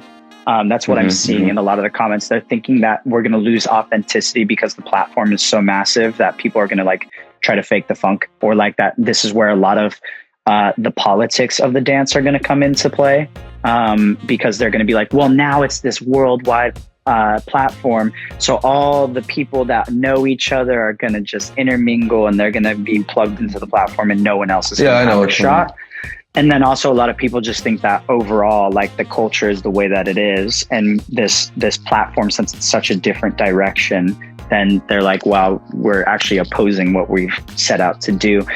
For me, I look at the Olympics announcement, and just anytime there's like a high art platform created, I look at it as a springboard, because it's like, now look at this. I look at it this way. So someone from the general public, let's say a business investor, is like, okay, so I see breaking done at the highest tier for the first time, and I'm mind blown. I'm like, wow, this is the most athletic, expressive thing that I've seen in my life. For me, as a smart investor from the outside in, I'm going to be like, okay, what else is there? If like, because even just like a general, like if someone's generally looking to invest, they're also looking at multiple lanes of how they can create revenue, how this looks for their business, what they're even risking versus what the reward is. And so like, even from that standpoint, I think it gets us more into business conversations. So then the platforms for the other styles of dance now can also be elevated alongside. So for me personally, sorry. Continue. Yeah, you're good. So for me personally, I do see that it might be like this for a little while, especially because the general public now is weighing their opinions in more than ever, which is going to be like, it might be defeating, it might be belittling, it might be like detrimental to some. However, it's also such a massive platform that like with the right amount of respect and educating people and all of that, then we're able to transition now to a higher tier of our art and for me, I look at it, there's the potential now to get paid real money for what we do because we're on a world stage, and I mean, I, as a white individual in this, I'm not educating anyone. I'm just pointing them to the resources that I know. Right. Yeah. So I'm like with the right people educating, and this platform being so big, it could be exponential for hip hop. Absolutely. And all of our communities in general. The artistic community just got involved in such a higher tier conversation. And some people, I see a lot of the comments going back and forth, like on Stance and going on like just a bunch of even just the CNN posts and all the different news. Yeah, I saw some of them. I see a lot of that, and I'm like, okay, a lot of these people are actually speaking from a place of fear too, because they feel like they're going to get left behind now that the tier has been raised. No, it's only that. Yeah, it's in my own that, yeah. Look, if I'm gonna fight with it on an honest scale, I feel like it's only that because on the other hand, man, look, if you think about it, people like Wiggles, for example, right? I feel like that guy is the most open-minded person of his generation I've ever met in my life. That's just personal opinion. That's what I'm saying. That's it, right? But what he said was adapt. Like he's preaching that like a priest, adapt, right? Now, if we're gonna keep, like, for example, even nowadays, battles don't pay bills. We all know that, right? It gets you the revenue, it gets you something, but it's not the main thing of it, and it's not the cake that we're hunting as artists, right? So this is this is the chance. Like this is the change. This is only my opinion. Yeah. Now, of course, the ones that are denying it a little bit, they do have a small point, and the point is keep it, as you said, keep it real. Make sure that you're putting the real stuff on that stage, and make sure that you're not going to become, I don't know, the next Beyonce that's paid on his head. Even what Slinky just barely said. What up, Slink? He said one of the biggest things that he's worried about is, and he's a b-boy from Utah, phenomenal. He says is how it will be judged. So I think also, like, obviously the platform is extremely like massive, so we have to keep the authenticity there. You gotta go back I know what you mean. He has a great point here, man. He has a great point here. Like it happened with fucking Neo in the judge and shit. I'm just gonna say, right? Come on, it's the truth. We gotta say, it's my fucking podcast. I can say whatever the fuck I want to do, right? It is true. It is true, and it's a thing that's happening. Yeah, we don't need another Neo going on, and you see the guy waving. We don't need celebrity judges. We don't need celebrity judges. Get those bitches out of there. No, we don't. We need people that have been in the culture for a multitude of time and understand what they're doing. We need, realistically, all it is it's another platform. Like, make sure we have the best of the best on the panel, make sure we have an actual MC, make sure we have all of the element represented correctly, and we'll be fine. But that is because now you have the mass media with a lot of money, like, hey, we can give you all of this, and then people are going to switch up. So it's like, keep authenticity. I agree. I'm sorry. I just love this conversation. That's why I'm just trying to talk about it. If you think about it, I understand the fact that they need celebrity judges because they need a fucking face to get revenue because the person's really known. Okay, teach that guy. Like, get an OG next to him. Just listen to the fucking ear. Just whisper to him. You know what I mean? And it's fine. Everybody's got to be fine. Man, what I mean? Yes and no. Yes, I know. I was just saying, like, in a funny way. Absolutely have to have someone to balance that pull out, right? I say no, and I'm gonna stick to no because it's like, realistically, they already took a risk in bringing hip hop to the Olympics, breaking to the Olympics. So they need to let us be, well, not me, because I'm not a b-boy, but let the b-boys and b-girls be the ones that make the decision on the staffing for the event and on all of that. They need to trust in what we're doing, since now they're coming into a brand new world. They shouldn't be able to control it. They have to let go. Yeah. So we'll see. We'll see, you know? We'll see. Yeah, I actually understand some of this fear. I don't know for you, for example. Have you ever been to a show like, you know, So You Think You Can Dance or America's Got Talent or something like that? You ever tried that? Yeah. You tried it? Yeah, I did it myself. And that was one of the most fucked up experiences I have ever witnessed on this earth. Ever. I hate it. It's fucking terrible. So if it's going to work like that, bless to our brothers, just burn the place and go home, right? Yeah. But I'm hoping that it's gonna change. I'm hoping that it's followed by the sport, not by the views. Yeah, absolutely. Right? Absolutely. Yeah. And at the end of the day, real recognize real. We'll know the difference. Absolutely, man. Absolutely. You know, but and for me, we're gonna keep evolving regardless, because at the end of the day, publicity is publicity, good or bad. So if it sheds light on this, and then we have real like professors educating, like how Rox Wright spoke up just barely. Oh yes, and brought that up. I actually shared that right before we got onto the podcast. There's at least extremely professional, incredible humans in our community. Bro, a lot of them, and so smart. Then if there's a smart human viewing, they're going to be like, that was off, so now I'm going to go to where they said to go, and oh, this is what it actually is. So it might actually it might be very controversial, and it might be like sort of that magnet, but what ends up happening is at least we're opening the door for other people, you know? If anything, yeah, man, we got it. Yeah.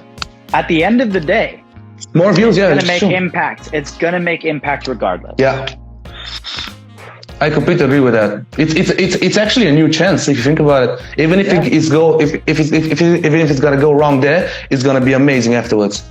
Yeah, no matter what happens, we all have been honest. We have nothing to lose. You know what I'm saying? Like all of us artists, we're already fucking broke. We're already fighting for survival. We're already looked at society's negligence, we're neglected in so many different ways already. Like, what do we have to lose? Yeah, things to gain from this. You know what I'm saying? Bro, one of the best things you can do as a dancer is live with $200 a night or $200 2 weeks. It's fine. You gotta make it work. Bro, I had ice and air today for lunch. Come on, let's laugh. So, look, there's not even water in here. There's barely water in there. Fasting, losing some weight. Actually, you're projecting yourself drinking water for the future activities, right? No, but realistically, we have nothing to lose with this platform. No. I see where people are worried. I see where people are it's gonna cause a lot of hiccups. But I think ultimately it is a big blessing in disguise, even for those that are naysaying right now and not really understanding what we have been granted. And I'm excited to see what it does for hip hop as a whole.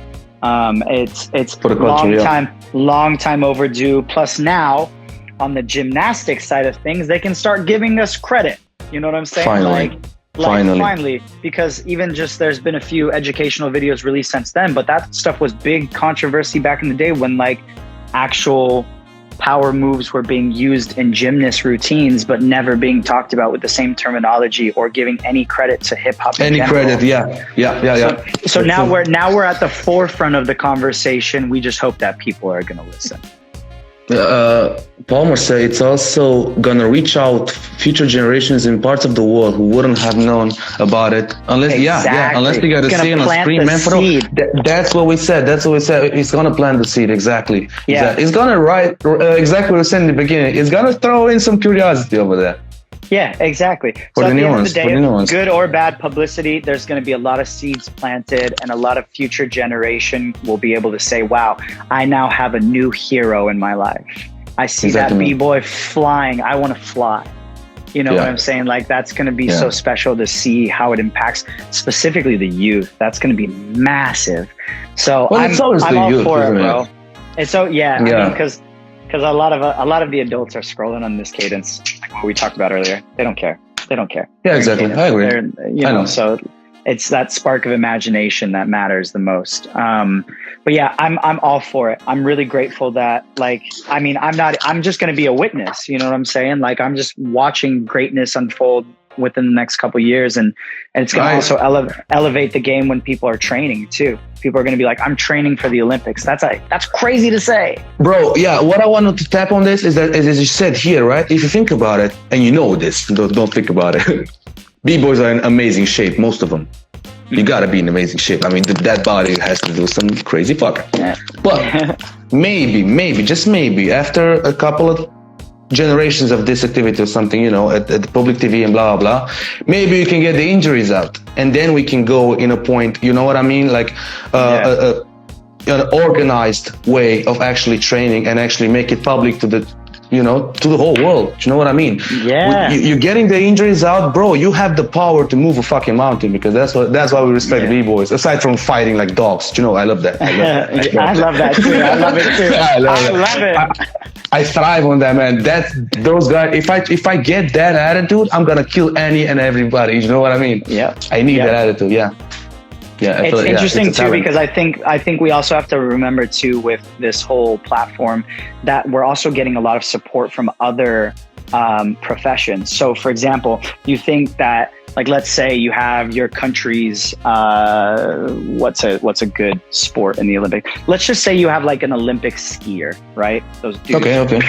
Right? They have a whole team backing them. Like they have I see where you're going. Yeah. Trainers, the whole staff that works on the team is incredible, right? So then you get B-boys working with personal trainers, and you're getting them working with kinesiologists, and you get them with sports medicine people, you get them with nutritionists, you get them with all these, and then you start also sparking longevity when you plant the seed for those other dancers too. Right. So then it's like, now you get dancers working smarter and being more healthy in their practice too, because you got to think there's also that obsessive nature for our craft, right? And for our community. It's a good positive thing for the most part, right? We want to get better and we work super hard, and it teaches like a lot of really valuable life skills. However, a lot of people neglect their body and their physical, mental, and spiritual health. And even if they're religious, their religious health, and they lose sight of a lot of those things. So you're going to be working now in a professional environment where you have full support in those lanes. That's what I'm saying. Also, it plants that seed for those dancers that are like, wow, I could really do this. Now I also have these other factors. And I see now that these dancers are resting, circling back to what we talked about, and now creating more output.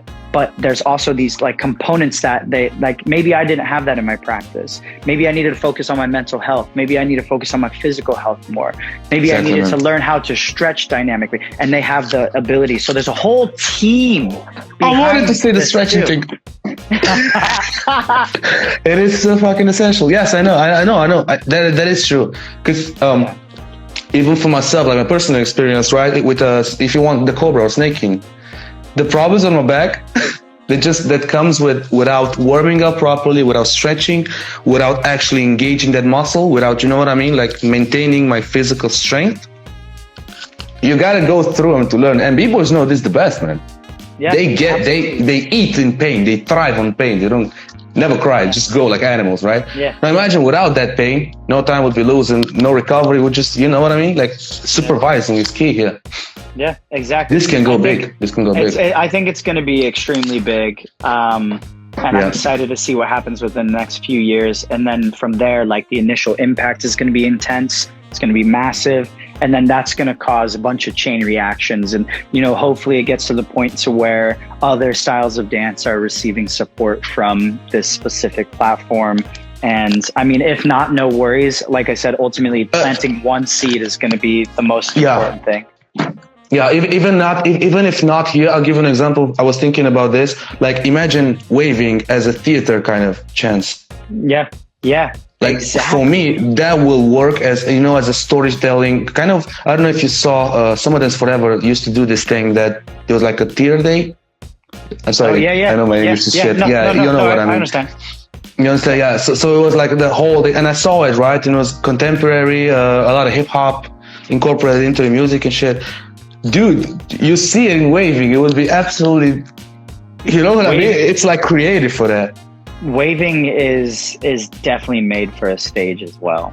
Not only in like the dark of your room by yourself for 3 hours, but it's also meant to like bring others into your world because it is so artistic. So yeah, it's like this might be the segue into shifting you into you know, a stage or a theater or giving more performance opportunity or just being able to like really, it's going to create a multitude of platforms. I know that so much. So I'm excited for it. I know obviously like evolution is happening right in front of our eyes, and some people are going to want to adapt and some people aren't. So it's going to be whoever wants to ride the wave. I think that we're going to get a lot of positive reinforcement in the long run. Plus, it's one of those things where breaking is gonna just prove itself, right? When you see that tier being showcased on such a high platform like that, people are going to respect it. They don't even have to understand it. It's gonna, the b-boys and b-girls that will be on that stage are going to be undeniable. Like, amen. You know, so it's like for we're getting a really high class representation of one of the art forms from one of our communities, and so like they're going to speak for the culture. I already know. So like for me, I'm going to be sitting back and enjoying, like watching the general public find this new understanding of what we do, you know? And like I said, ultimately it's going to inspire a whole new generation. And that's what it's all about. It's going to create a platform for the youth too. Yeah, I'm just a white boy from Europe, but I can honestly say I'm proud of them. Like I'm proud of where the culture is going. You know what I mean? Yeah. And I'm like, I know my spot. I know, like I didn't dance from oppression or anything like that. Amen. However, like I support it and I understand fully my position. And so like, it's not mine to take. It's not mine to educate on. That's why the right people on that platform are going to do the right thing. And we have a lot of kings and queens in those positions. Oh, absolutely, man. And I'm I'm so grateful that that the world just gets to experience more art. And that's what Krista just said as well. She said the world needs art always. At the end of the day, we just get more art into the world. And like I said earlier, art saved the year of 2020. Art was the glue and it's still doing it all together. And it's still doing it. It always will do it. Just because art can work without money, you know, it's one of those things. Yeah, it's okay with that. Dude, such a good conversation, bro. I cannot believe this. What time is it? You gotta be fucking kidding me. We're 2 hours in. 2 hours, just like this. We're 2 hours in. Yeah. I love this. Love this, Jeff. Bro, love this. I just want to say thank you for bringing me on and I want to thank you for being here, man. Always. It aligned the way that it was supposed to. I'm glad that we waited so that way we could have some quality time and really go into a lot of different topics. And I think something in here is for everyone. And we really believe in a lot of the same things. And even if we didn't, like I learned so much about you tonight, but also about myself and conversation. People adding into the comments, like everyone that viewed. Just for me, this conversation was an experience. It was something different for me, you know. So I love it, man. I love it. You know, I was going, you too, bro. Fucking twins. Now, what I wanted to let you know is, of course, I'm gonna come there at one point. You know, afterwards with the visa and everything, because I want to do this thing live too. Which each and every person that I'm doing here, right? I get the gear with me. We'll just do it. Jess, I really want to thank you, man. Thanks for this. Dude. Thanks for coming with such a positive vibe, because that helps me too. Yeah, of course. Dude, absolutely. Helps me too. Next one will be sitting in my living room, bro. And we'll just be chopping it up in real time. Like you have a spot. Do you know what? We can do anytime. Absolutely. Do you know, even if we can do like more people on the live, like me, you, JJ, I don't know, whoever wants to join it and do a talk like this, because dude, JJ is a guy that you can talk 4 hours. It's not enough. You know what I mean? Like, bro, I know, I'm crewmates with him, dude. Him and I, like single-handedly, actually not single, that's dual. Us together as a duo run like 95% of everything Wave Gang. So I'm talking to I that know. dude at all times. And I'm like, he's such the a most kind guy, man. dude, such a down-to-earth human. I'm so glad that he's like a big brother in my life.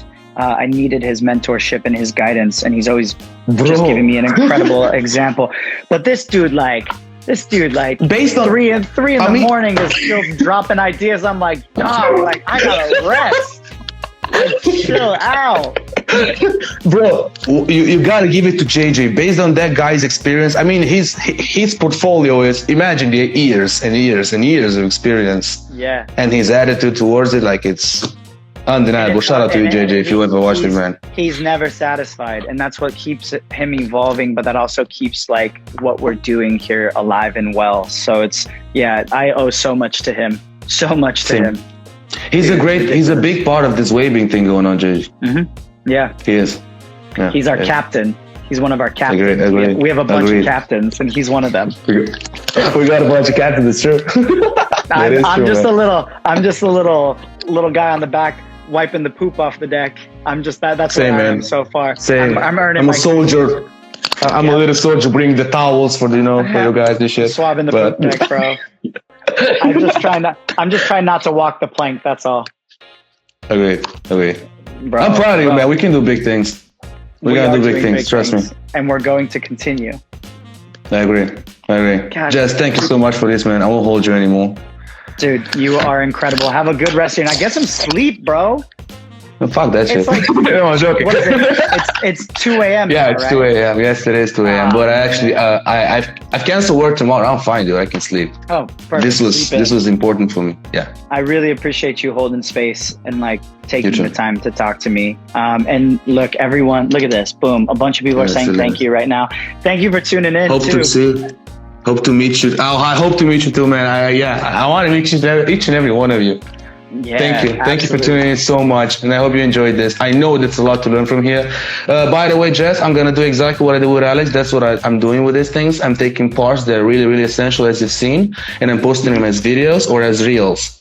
If you're okay with that, you can check it on my page. Perfect. And if you're okay with that, I want to do that. Yeah, I feel like we are hitting the fast thing too, with this, and I really want I want people to see this, man. Absolutely, use it however you will. I'm grateful. I'm so grateful, dude. You too, man. Have a blessing. Bless you. All right, brother. Take care. Blessing. I'll see you. Bye. Bye.